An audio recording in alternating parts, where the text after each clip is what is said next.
Fair use, man. Fair use. Shout out to Joe Buttons. Shout out to shout out to Michael Blackson on that. What he be calling Joe Button, Joe Buttons. Man, Michael Blackson be having me laughing with that. Anyways, so Joe Budden speaks on the misconceptions of black men in domestic violence. Now, any people that are listening, I'm talking about all races, take the race out of it and just we'll focus on just the misconceptions of men and domestic violence. Let's just speak on that. But Joe Budden is going to speak on his experience as, being a black man and being accused of domestic violence and blah, blah, blah. But let's take a listen. I was in a domestic violence relationship. But we men, so we don't know that. Mm-hmm. We don't know that if somebody just get up and start, hey, I didn't like, you got a text I didn't like, I'm burning all your clothes. That's domestic violence. Yup. I was in a domestic. Interesting. Next slide. So when I attempt to stop you from burning my clothes and I hurt your wrist by mistake, and you say, oh, it's like, now it's something new to defend. But what we don't know as men is because we get abused all the time. And it's not really a place to have. So when I attempt to stop you from burning my next slide. I had an incident one time where me and a lady broke up. And I took the phone back that I bought and was actively paying the bill on. Charges brought up. So you stole the phone. There you go. I didn't know that. Grand larceny? I learned. You just got to cut it off. Yeah. Yeah. I know that you can't take the phone back, you got to cut it off. But I didn't know that. So that was a lesson. It's like, oh, okay. If there's a dispute. I had an incident one time where me and a lady. Next slide. You can't touch the phone, even if you bought it or got it. I've been in another instance where you have to leave your house. Yeah. Yes. Which is your house. Your house. You pay the bills. You pay the bills. You pay the rent. You paying her bills, too. Yeah. But you have to go. And that's a tough lesson for black men.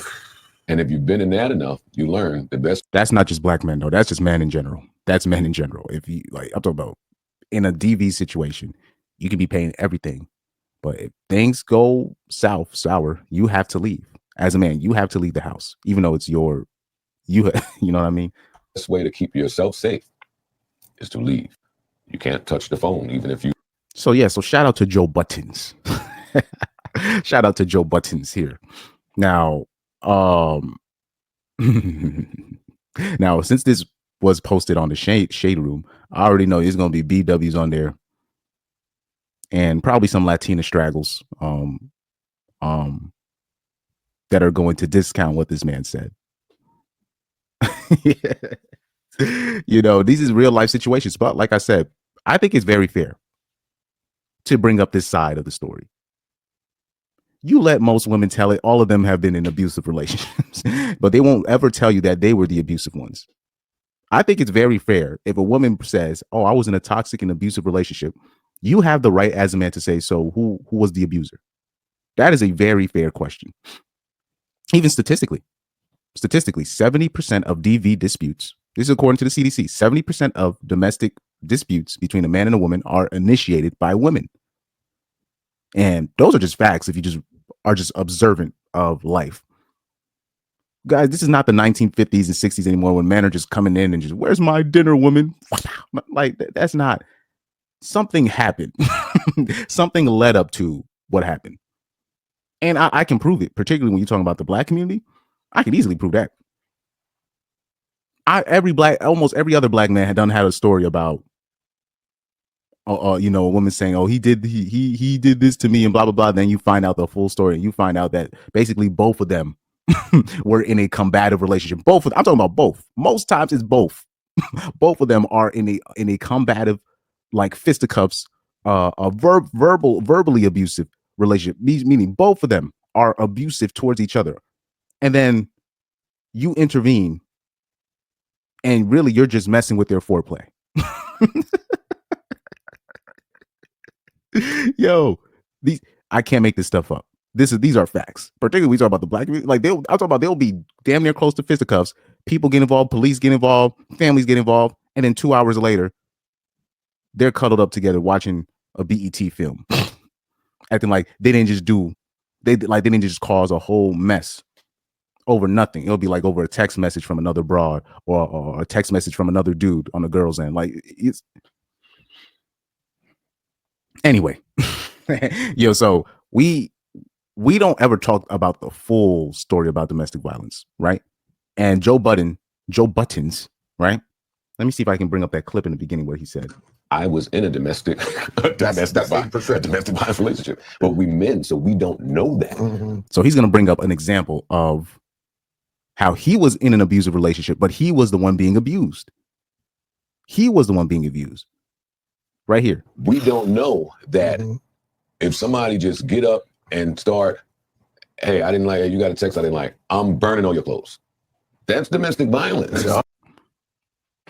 Do you know how many men go through that? Or they see a woman sees a text, or you was talking to a woman at the club, or blah blah blah, and then something happens, something happens between you, and then they key up your car, right? They slash your tires, they throw your clothes out on the lawn and all this. This is abuse. This is abuse. This is a domestic violence situation. But men don't really, they won't put no charges on the woman for doing that, especially with the whole key. Like, women can literally throw whole tantrums, right, and literally cause a whole ruckus over nothing, but they won't count it as DV. They won't.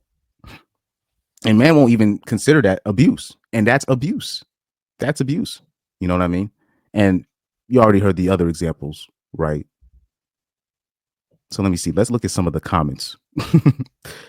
Because I already have a feeling they're going to bring up, well, Joe Budden, you're always in a... Didn't you do stuff to women in the past? Who knows? I don't know. So a woman here says, zero accountability. You can gaslight your boys, but you don't fool us. Oh, they're still on that. That's why, you know what? That's why I brought up that story. I got something for y'all real quick. Oh man. So somebody said men being victims and women being villains is the new content. Oh, so men can't be victims. So this is the problem I have with that comment. So I'm just saying, so shout out to this person. He said domestic violence ain't gender biased though. I don't think he was vilifying or victimizing anyone. He's just said he learned things. Like in her mind, men can't be. Here we go. She goes, here come the crybabies. Technically, wouldn't that make her what they call somebody that protects abusers, whatever, a victim blamer? Wouldn't she qualify as a victim blamer with that comment? But that's another story. That's a whole other story. Okay, shout out to the sister here. She said, can any woman tell me why it's okay for us to hit and assault men, but it's not okay for them to hit us back? Let's see the replies. Somebody said, you're not going to get an answer. Somebody said, let me. Yeah, man, that's crazy. You see, yeah, she's just going to get more shame. So somebody came back with the shame. Yeah, you're not going to get an answer for that. I'm sorry, sister. You're not going to get an answer for that. Like, that's just a perfectly logical, question. Okay, since men are not allowed to hit us, but why can we hit men? But so right here, she's gonna ask again because she's not getting an answer. She said, I'm asking, why is it okay for us to hit men, but not for them to hit us? And like I said, it's a perfectly, that's how you always shut down this whole DV situation. Or when you're talking with women that said that they were in an abusive relationship, and then you ask them who was the abuser, and then they go crazy on you. So this is a perfectly logical question. Why is it okay for us to hit men, but not for them to hit us back? That's a logical question. You're not. I'm sorry, sister. You're not going to get an answer to that because women just want their way, and then that's it. No room for logic on that end. So somebody said he's the last person to be having this conversation. So there's a lot of people that say this. Okay. So right here, this woman says sitting on a woman's chest until she miscarried is also DV. Hope that helps. So they've always been okay. I got the story here, right? So he went out with Esther Baxter in 2011, and there's always been this story that's been around that said that Joe Buttons sat on a bitch chest sat on a bitch stomach before, and because of that she miscarried. So I was like, okay, I need to see the full story of this because nobody just pops out of nowhere and just be like, I'm gonna sit on a girl's stomach and miscarry. Some details have to be missing from the story. Details are missing from the story. Okay, so let's look at it. Let me see. Her ex-boyfriend, blah blah blah, allegedly abusing her. I hope she went to the police for this because it seems like these are all stories. Speak her truth. I hate that term, speak her truth. Or speak, just say your truth. No, there is the truth. There is one truth. Or sorry, not there is the truth. Not her truth, his truth. There is the truth. I hate that. I hate that phrase so much. Okay. Somebody said, disclaimer, the following article contains mentions of physical abuse and miscarriage, which may be triggering for some. I don't know why miscarriage could be triggering, particularly in the Black communities. Never mind. Anyway, anyways, somebody says, okay, so it says, you want me to speak my truth? I did when it mattered. I did at the time, and people called me a liar. Not only did people call me a liar, but they bashed me, said I was a liar, this and that. Why would I explain myself again? I did. Baxter first came forward with these accusations in 2011 when she claimed the podcaster and former rapper physically abused her. Esther Baxter and Joe Budden were in a relationship between 2010 and 2011. Esther Baxter alleged Joe Budden's physical. Oh Lord, let me exit out of these ads.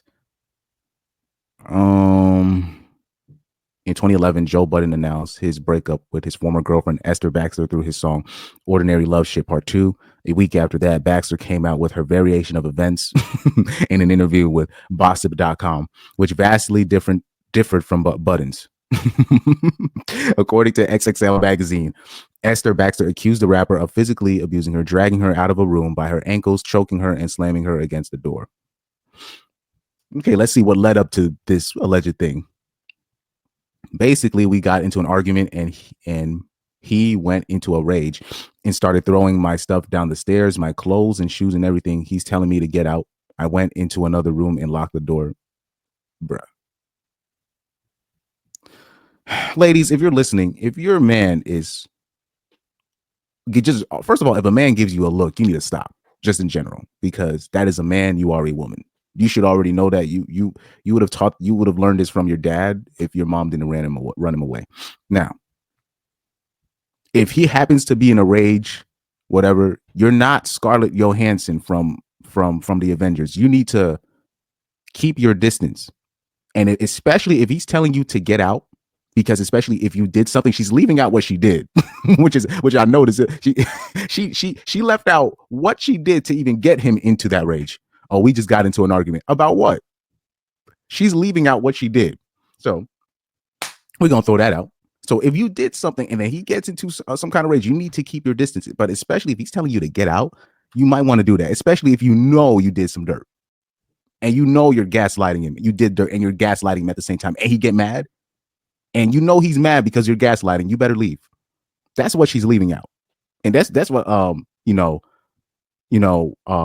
with these problems, like real life problems, where you'll hear a woman talk about, what they did and all this stuff. They will always leave out that, oh, I did this, and like they'll always leave out like what they did on that end. They'll always leave out what they did on their end every single time. So you always have to like fish for the answer. You're like, oh, he found out you cheated. Oh, you found out that you took money. Oh, like she's. So to say that, oh, basically we got into an argument. And you're just like, what was the argument about? Oh, it don't matter. Yeah. Or he found out something and then you're gaslighting him. And he knows you're gaslighting and he gets mad. You better leave because you know what you did to that man. Let me see. He came into the room. And first of all, for her to say, oh, instead of me leaving the house, I went into another room and locked the door. And he didn't like that. Of course he didn't like that. He said, so she goes on to say he came over and kicked the door down. He came into the room and grabbed me by my ankles and dragged me out of the room multiple times. Baxter said in the interview, well, of course, if you're going to keep fighting the man, he told you to get out. You didn't get out. She also alleged that she suffered a miscarriage due to Joe Budden's physical abuse. Oh, they care about kids now. Interesting. I told him that if he didn't stop, I was going to call the police. So in an attempt to grab my phone from me, he threw me on the floor, wrestling with me, and ended up just throwing me on my back and grabbing me by my wrist and sitting on my stomach for half an hour. This is straight out of a Corey Holcomb joke. Oh my God, this is crazy. Yo, hold on for a second, man. Let me, I'm going to bring this up. I'm sorry, guys. I'm going to bring this up. Let me pause this for a second. Fair use. This was Corey Holcomb on Zoe Williams' show back in the day, almost 10 years ago, if I'm not mistaken. Oh, a real long time ago, almost like what, 8 years ago. But shout out to Corey Holcomb is going to talk about being in an abusive relationship, how things go. And shout out you, Corey Holcomb. He's the GOAT of comedy. I don't care what anybody say. Fair use.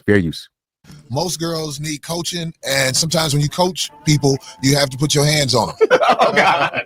Why is that? Oh my God! If you have to beat the girl up to the point where she looks beat up, then she may not be coachable. Oh no!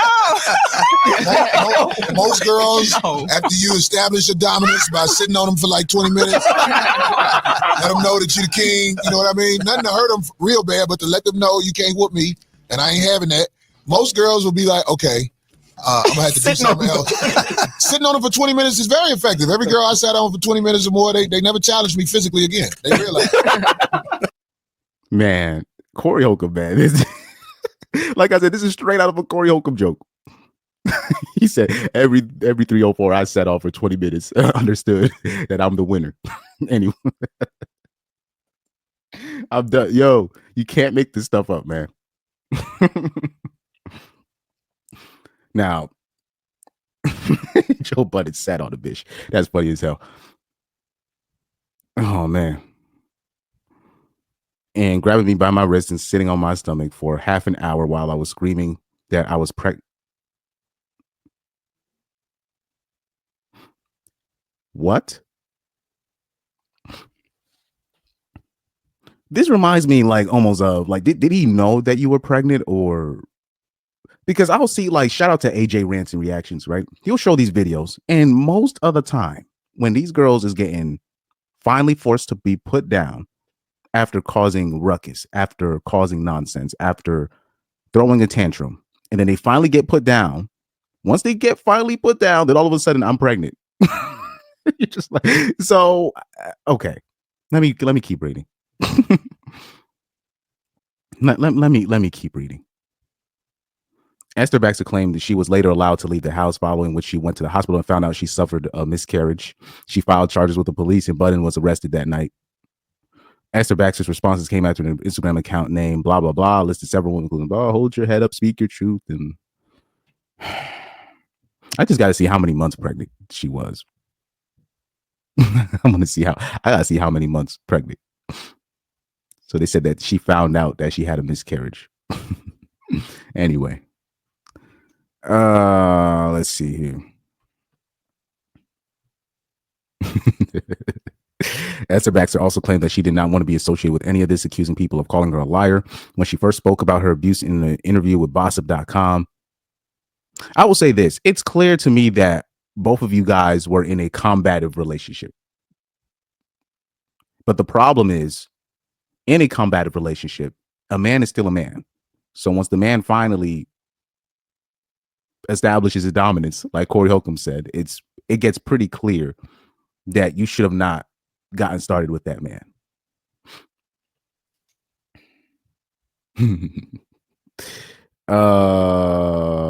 Let me see. I don't know if I can find like because he has been accused of abuse from his past partners, but just because they're all saying the same thing does not mean it's true. Deshaun Watson just proved that.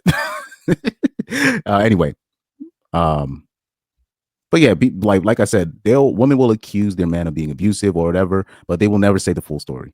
They will never say the full story. So I always tell men, don't be quick to cape for a 304. They're not going to say trust me, they're not going to say the full story.